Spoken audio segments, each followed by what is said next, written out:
Hello, guys.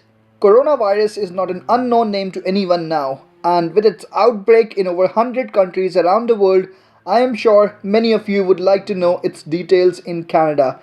Especially all the people who want to travel to Canada in the near future would be very much concerned about their travel plans and would like to know the do's and the don'ts.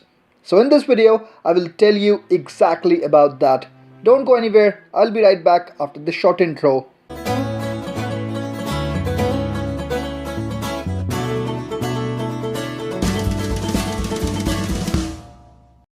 I'm sure you, being a vigilant viewer, would be aware of the background and details of coronavirus. So, skipping all of that, I quickly want to tell you about some of the recent updates related to coronavirus around the globe.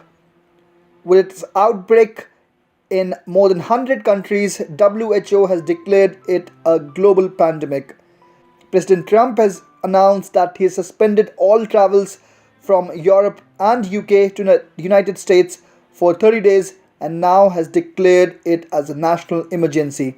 While celebrities like Tom Hanks and Rita Wilson test positive, UK's health minister has been tested positive as well. Okay, so this was around the world. What's happening in Canada? As of March 15th, more than 300 people have been tested positive, and this rate is increasing every day. But the numbers in Canada keep rising. There are more than 300 cases of COVID-19 across the country.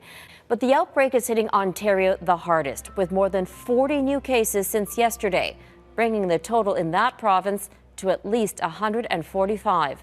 And the most shocking news of them all, Sophie Gregory Trudeau, wife of Prime Minister Justin Trudeau, has been diagnosed with COVID 19 as well. While the Prime Minister says he hasn't shown any symptoms, but he has self isolated himself as a precautionary measure and working from home. Although the public health risk associated with COVID 19 has been marked as low for the general population in Canada as of now, but it is changing rapidly. The federal government has issued a series of travel advisories of increasing severity almost every day. Latest being recommending against all non-essential travel outside of Canada, that recommends that travelers returning to Canada should self-isolate themselves for 14 days. In British Columbia, Ontario and Quebec, all the schools have been closed until the first week of April, and the same is being done in many colleges and universities while they opt for online classes. Many museums, art galleries, and casinos have been closed indefinitely, while the concerts and award shows are being cancelled.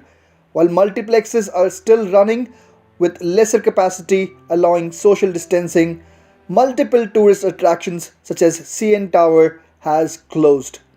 The biggest concern is the rate of increasing number of cases in Canada every day. While on 10th March there were less than 100 confirmed cases, the number of cases on 15th March are more than 320 now. Citing a probable lockdown in the future, the locals are panicking and it can be seen in any supermarket we go. The shelves are getting empty, especially sanitizers and toilet rolls are not in stock wherever we go. While officials are requesting the public to stop panic shopping, crowded lanes and long queues can easily be seen in almost all the superstores. Okay, so this was what is happening around here in Canada. Now let's discuss about the travel plans.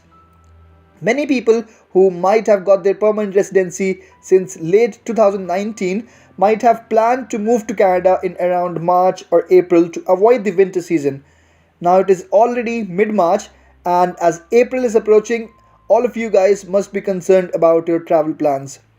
Considering how the number of cases have multiplied in the last week, it is suggested that you postpone your international travel plans for the next few weeks. To be frank with you, no one knows how bad is it going to be in the near future. However, Canada hasn't banned travel from Europe until now, but you never know, following America's footsteps, it can happen anytime. Personally, I believe that strict measures like these are actually necessary to stop the contamination. If you were supposed to book the flights and haven't done it until now, then it is better to hold on and closely monitor the situation as it unfolds by the end of this month. If you are living in Canada and planned your parents' visit here, then I would suggest you to postpone the travel plans for sure, as it is much more dangerous for elderly people. It is very specifically mentioned that it is important for all travelers to self isolate themselves for 14 days after you return from travel from outside of Canada. Considering that you're new to Canada, it would be very difficult for you to survive if you have to spend the first 14 days in self isolation. Especially if you have a kid, it would be even more difficult, so it is better that you avoid international travel. Hopefully, with all the awareness around and strict measures taken by government and officials, with this collaborative effort, we will be able to defeat the virus and life will soon return to normalcy. Until then, I will try to keep you updated around the latest developments around coronavirus in Canada. Stay safe and don't panic.